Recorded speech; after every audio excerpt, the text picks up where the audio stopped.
této části kurzu se zaměříme na některé šlechtické erby, které se v Brně dochovaly. Přesně tak. A ukážeme si současně na těchto erbech základní heraldické termíny.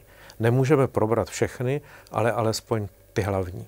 A ukážeme si je na erbech, které najdeme v prostorách Nové radnice, kde se scházela moravská politická reprezentace po několik staletí. V sále je pás erbů z 16. století a nápisy, které označují moravské zemské úředníky. Úplný erb se skládá ze štítu se znamením, nad kterým je přilba s přikryvadly. Přikryvadla chránila přilbu a tím i hlavu bojovníka proti nepřízni počasí. Na přilbě je klenot, termín, který musíme respektovat, i když dnes chápeme klenotem něco úplně jiného.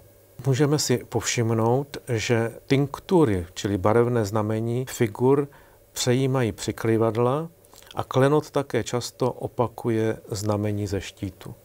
A měl i klenot nějaký praktický význam? To je dobrá otázka. Měl praktický význam, protože pomáhal identifikovat bojovníka a někdy také zastrašovat nepřítele. V této erbovní galerii vidíme, že přilby mají nejméně dvojí podobu. Co nám užití této různé podoby říká? Tvar přilby se vyvíjel podle dobové praxe a odpovídal vývoji válečného umění. V erbu Jana staršího Munky z Ivančic vidíme přilbu, kterou nazýváme kolčí. Proč právě kolčí? Znamená to něco? Ta přilba se používala při kolbách, což byl staročeský termín pro rytířské hry turnaje. Z kolčí přilby se vyvinula přilba turnajová, podobá se dnešní šermířské kukle, kde je více otevřená obličová část, která je chráněna před zraněním pouze drátky nebo tenkými proužky plechu. Mělo použití různého typu přilby v 16. století ještě jiný důvod?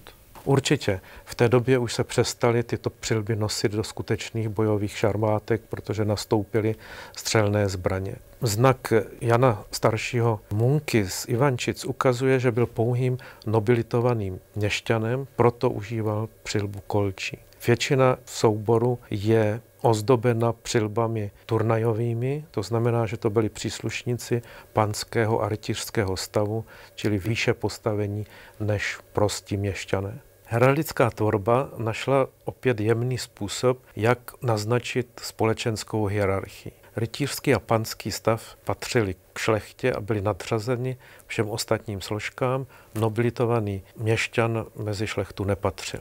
To bychom tedy měli základní součásti erbu, štít se znamením a přilbu s klenotem a přikrývadly. Tinktura přikrývadel opakovala tinkturu erbovního znamení. Co všechno se mohlo takovým erbovním znamením neboli figurou stát?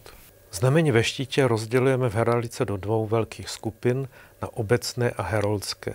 Za obecné považujeme znamení, která jsou vzata z okolního světa, to znamená člověk, zvířata, různé předměty. A nebo předměty, které jsou vzaty z fantazie lidské, to znamená například kentaur, mořská pana, ale i císařský orel, který má dvě hlavy, patří tady do těchto fantastních zvířat.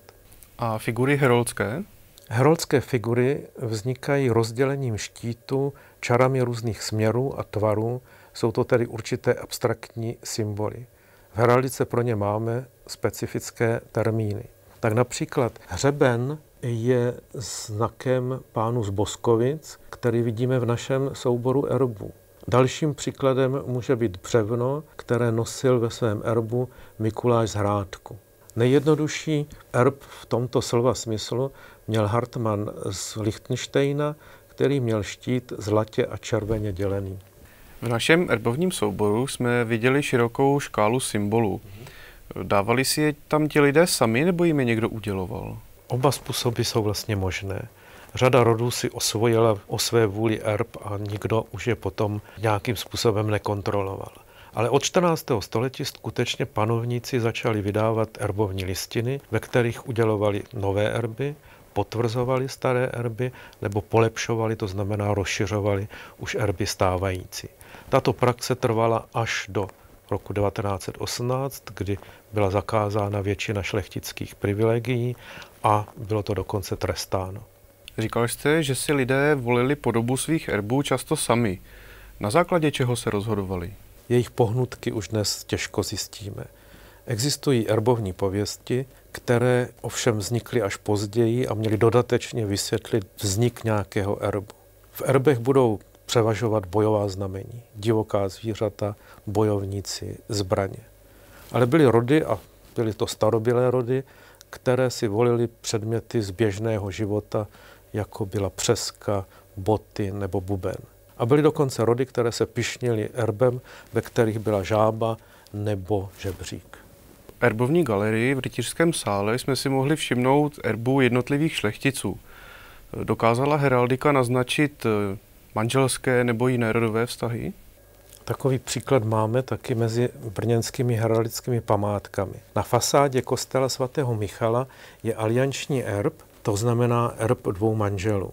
Hrabě Lev Vilém z Kounic byl velkým donátorem tohoto kostela a v jeho erbu vidíme v červeném poli dvě skřížená stříbrná lekna, čili lekníny.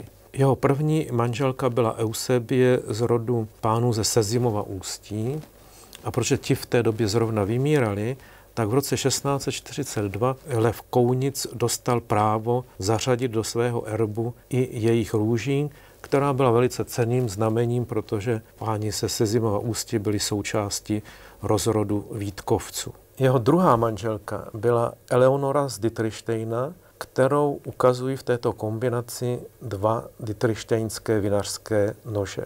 Alianční erb ukazuje na důležitou schopnost erbu. Mohou ukazovat na dějiny rodu.